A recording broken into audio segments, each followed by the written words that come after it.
Well, first I want to thank you all for joining us today for the CQS provider training.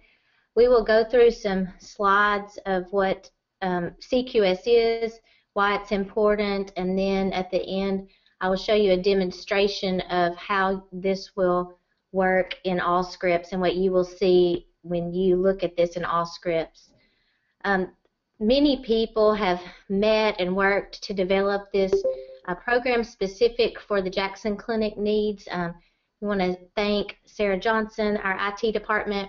Many of our care coordinators and many of our nursing staff have met over the past few months to develop this. So if you see them, give them a big thank you. Okay, next slide. So the purpose of CQS is to improve our quality and health outcomes for our patients. It also gives us the ability for tracking our quality and reporting. We have to report to Medicare, we have to report to our contracted insurance plans about how we are doing, and this gives us the capability to do that. Next slide. CQS, what that is, Clinical Quality Solutions. So this gives us data at the point of patient care in order to help our workflow. We will see it helps with our clinical decision support, such as when a patient needs immunizations, when a patient is due for their A1C. It helps us to optimize our HCC codes. HCC codes, that stands for Hierarchical Condition Codes, and you may recognize this as we've talked about this with our HealthSpring patients. These are codes that reflect that the patient is sicker, which we will talk about the importance of that in the next few slides as well. It helps us to identify high-risk patients, and it helps with our quality measure monitoring and reporting. Like I said, we have to submit this information to insurance companies and to Medicare, and in the past we've had to either rely on data from the insurance company or we've had to pay an outside source to generate these reports, and so this gives us the capability to generate our own reports, which we hope will help with our Medicare shared savings and our other commercial contracts. Next slide. This slide shows us the components of CQS. So the majority of the time you will be using this at point of care, and you will use this through a dashboard, which I will demonstrate. You can use this. The nurses can also use this to help with patient flow. There can potentially be some chart preparation with the nurses or you, and I'll show you about that looking at the daily schedule. Also, there are pursuit lists that are going to be very important for our care coordinators to use. They are going to be very beneficial in helping us through these pursuit lists to recognize gaps in care and help to close those gaps before usage. There's also a quality reporting and physician comparison reports, which those reports can be generated at any time by administration. Next slide. So when you look at Allscripts, when you have a patient chart up, there will be a little button here that says Dash and Open that you click on, and this is what you will see. So we have here our care actions. So it will tell you about immunizations that are due, labs that may be due. You have our health goals. So we see here our BMIs, blood pressure, tobacco use. This is specific patient-specific data. It'll show the populations that the patient falls into as far as diagnosis, if they have any upcoming appointments, and then at the bottom there's a piece that shows any HCC codes that have not been assessed that year. Clicking here on the More button will take us to an additional screen shown on the next slide. And this is you or your nurse can take advantage of, and I will again show you this in a demonstration. It will list your patients for that day, and how many alerts they have. For instance, maybe immunizations due or gaps in care that need to be closed. Next slide.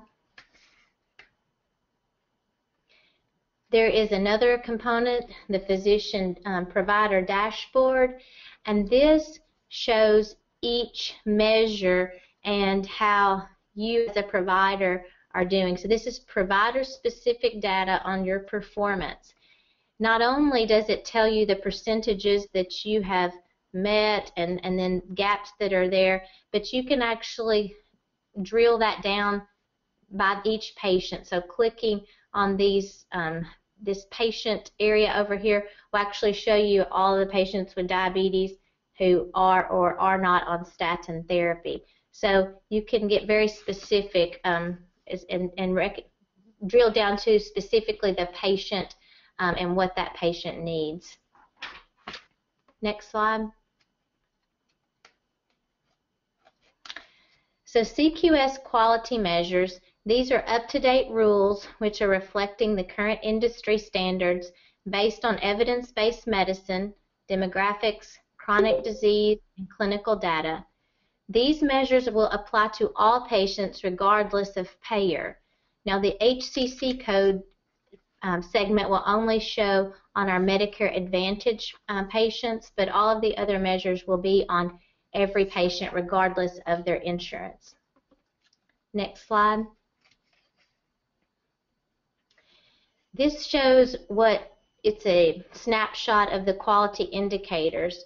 For instance, whichever measure you are looking at, green is good, you have warning, attention needed, missing data, or exclusion, or in progress. For instance, a mammogram has been ordered but not completed, that would be in progress. An allergy to an ACE inhibitor would be an exclusion. For each indicator, that may look a little bit different. For instance, over here we see for ACE or ARB therapy, patients 18 or older on an ACE or ARB with coronary artery disease, diabetes, heart failure, diabetes, and hypertension. Green means that it has been prescribed. Yellow means that their prescription is about to run out and you need to renew that. Red, it's not been prescribed, or E is an exclusion such as an allergy. For tobacco cessation, means they do not smoke. Yellow means that they smoke and you've counseled them, but they continue to smoke. So a patient who's a smoker that has been counseled not to smoke will always be in the yellow. Red means that they smoke and you've not counseled them, or no current assessment. Next slide.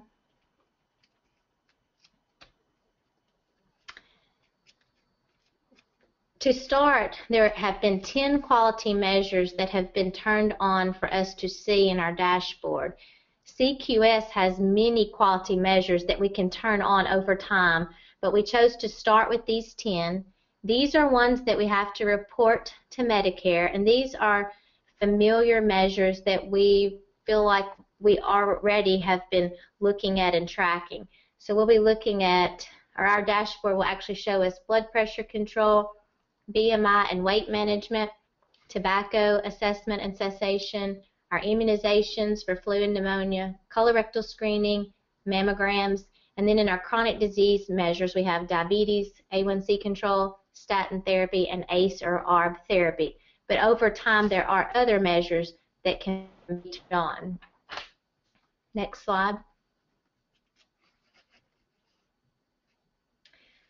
Looking at each of these 10 measures, we have blood pressure control, patients 18 and older with a blood pressure less than 120/80.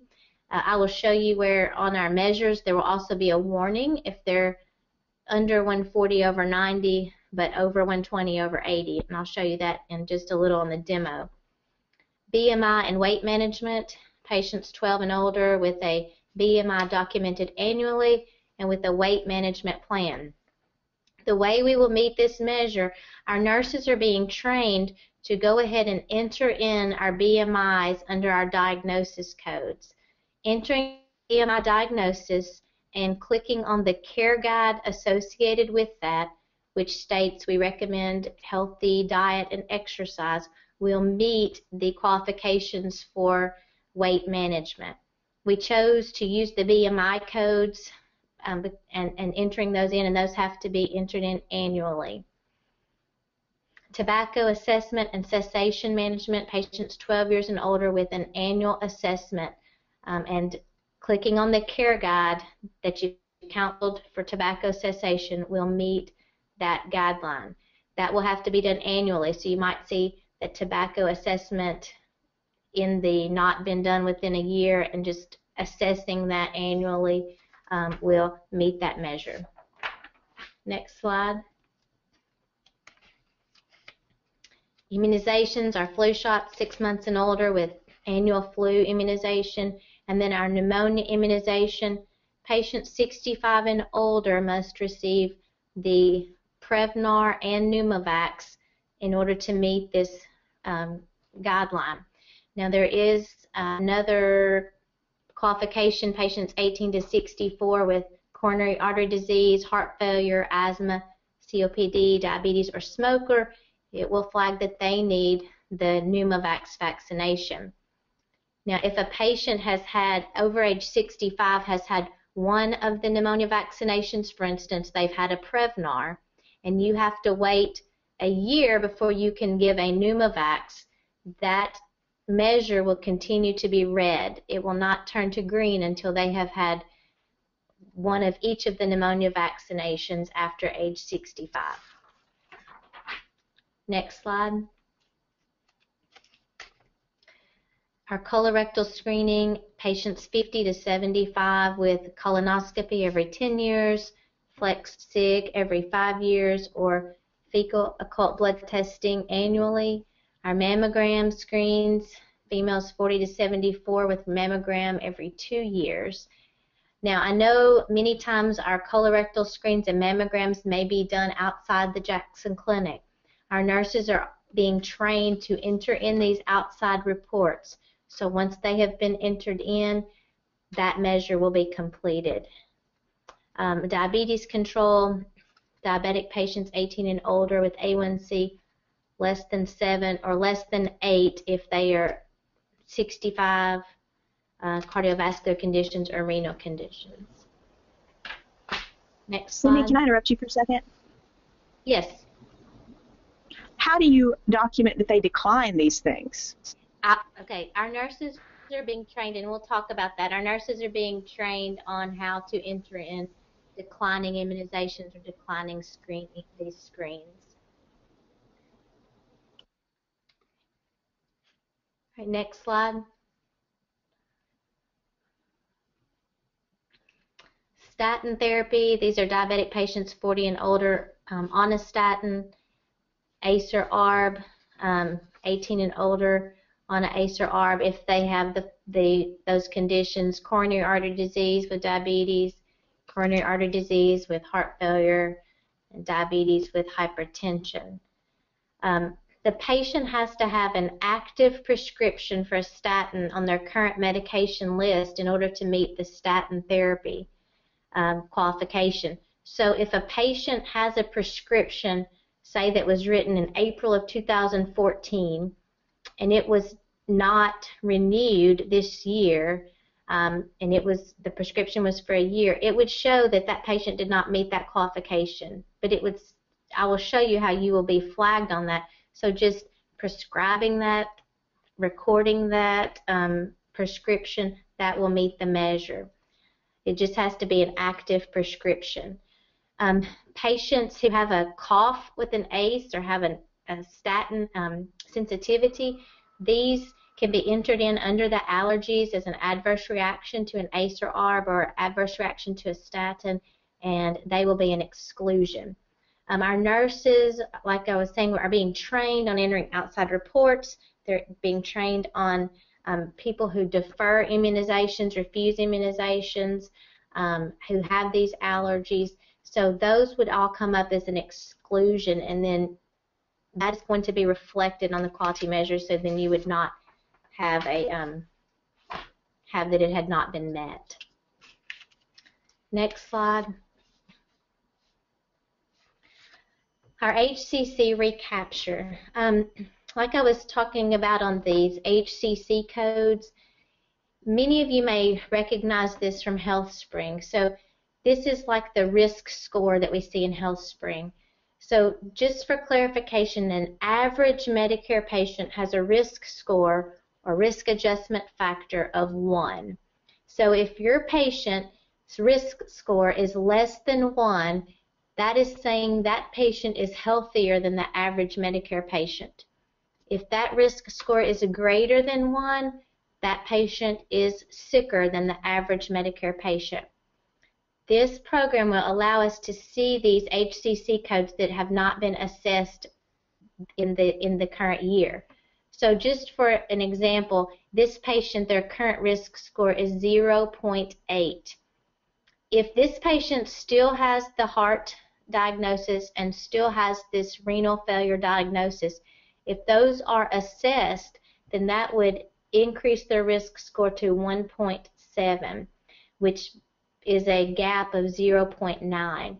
So even if that diagnosis shows up on their active problem list, but it has not been assessed annually, that does not count. So this allows us to see the HCC codes that have not been recaptured this year. You can assess those, and then that will increase that patient's risk score, which just communicates to Medicare how sick that patient is, which in turn helps with revenue back to help take care of that patient. Okay, next slide. Okay, so now we will move to the demonstration of what this is going to look like in your Allscripts. Okay, so this patient here, you will see this is the Allscripts patient, so you'll see this button here, dash and open. So clicking that will pull up the patient dashboard.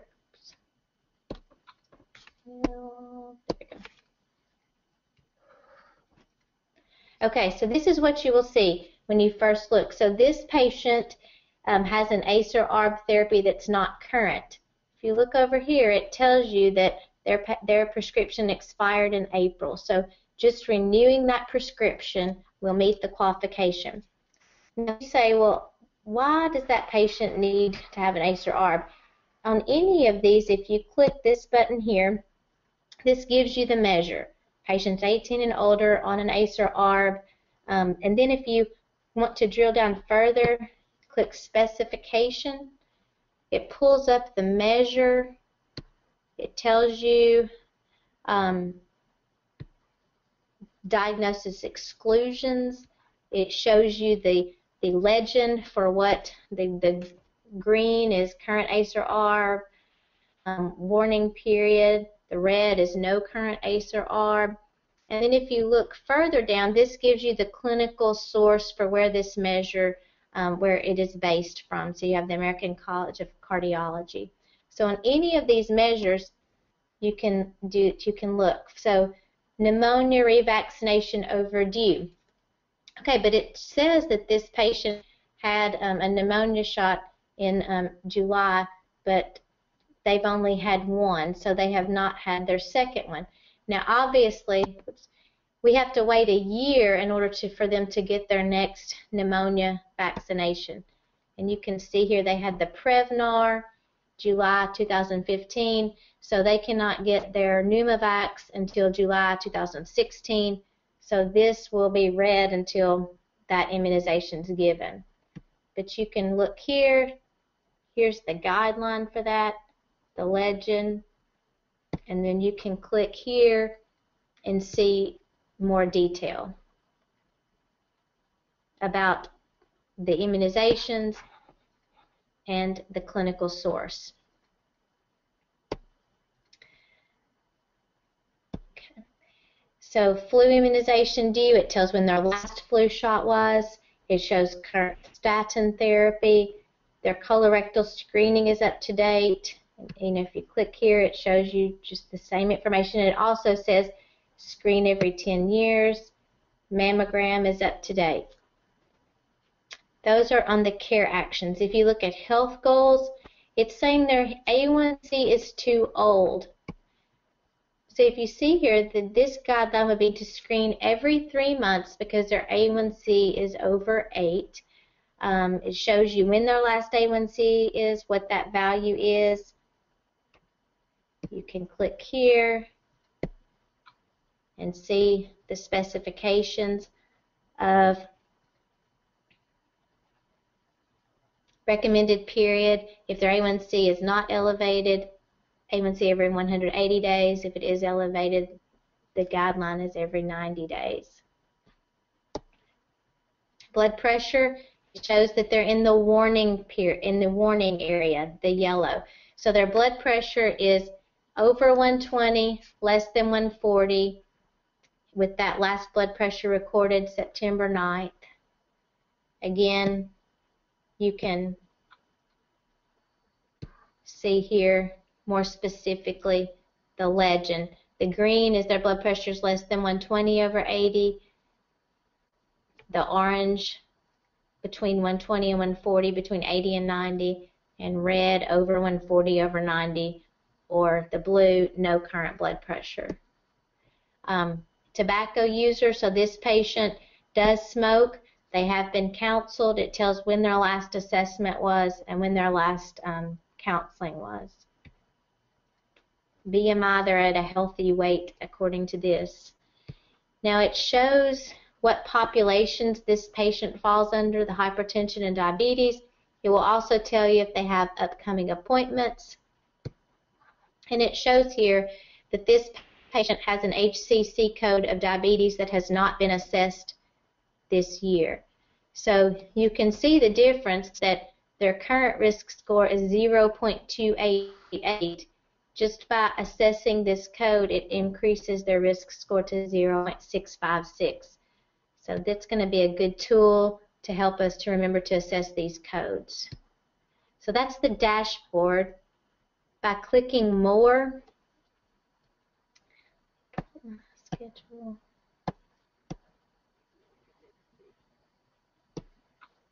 It will pull up a daily schedule by each patient and how many alerts that they have, and you can click and see. It will pull up that patient's dashboard and what they are due for. Schedule, that's the daily schedule. If you go under the actual dashboard here, this pulls up specific data for my patients. You can choose your name, and it will show percentages of HCC recapture, percentages of diabetes with statin therapy, and you can click on this patient list here, and that will show me all of my patients who meet these qualifications. Now, if you click on this status, it will group these, and so you can have all of your not current here. You can drill down per patient to see. It looks like a lot of these, you know, it will tell that they have a statin, so it's probably that their statin therapy is not current. But you can do that for each of these measures and see which patients have good control, which don't, and by clicking this status button, you can get the ones, their blood pressures are too old. If you click on the patient button over here, that just does it by alphabetical order, forwards or backwards. Now this is the PCP dashboard view for the individual PCP. By clicking here, PCP dashboard view all locations, this shows you by location. So each location and how that location is doing. And you can scroll down and it gives every Jackson Clinic location and how they are meeting the measures. If you go to PCP dashboard view all providers, this shows, for instance, diabetes statin therapy, and you click provider, it shows you each provider and how each provider is doing in that measure. So you can do that for each measure. And so at the top it shows Jackson Clinic or primary care as a whole, and then the provider list at the bottom. And you can still drill down by patients from that view. So that's the dashboard. Just the dashboard view, that's the individual provider view. Schedule by daily schedule, and then this is the dashboard. Are there any questions about the dashboard or any of the information?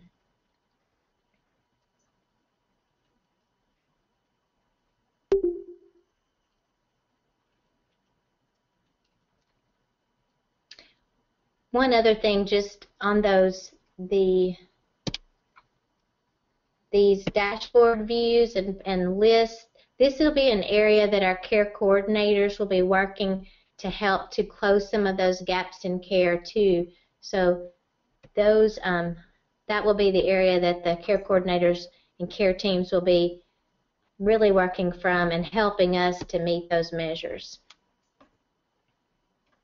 Cindy? Yes. Do the specialists have to do every one of these also? Right now, this is primary care. We will be rolling this out to some of the specialists, especially as we add more measures.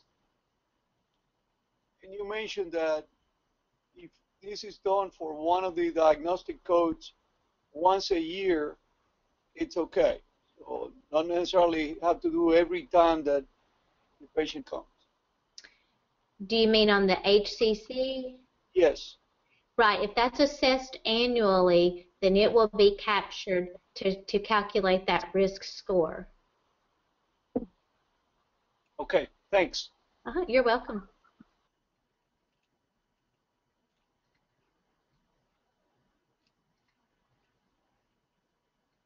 Any other questions?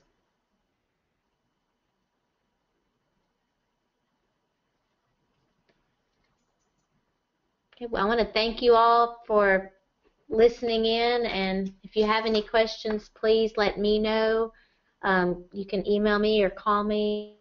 If I don't know, then I will ask Sarah Johnson because she knows all the answers.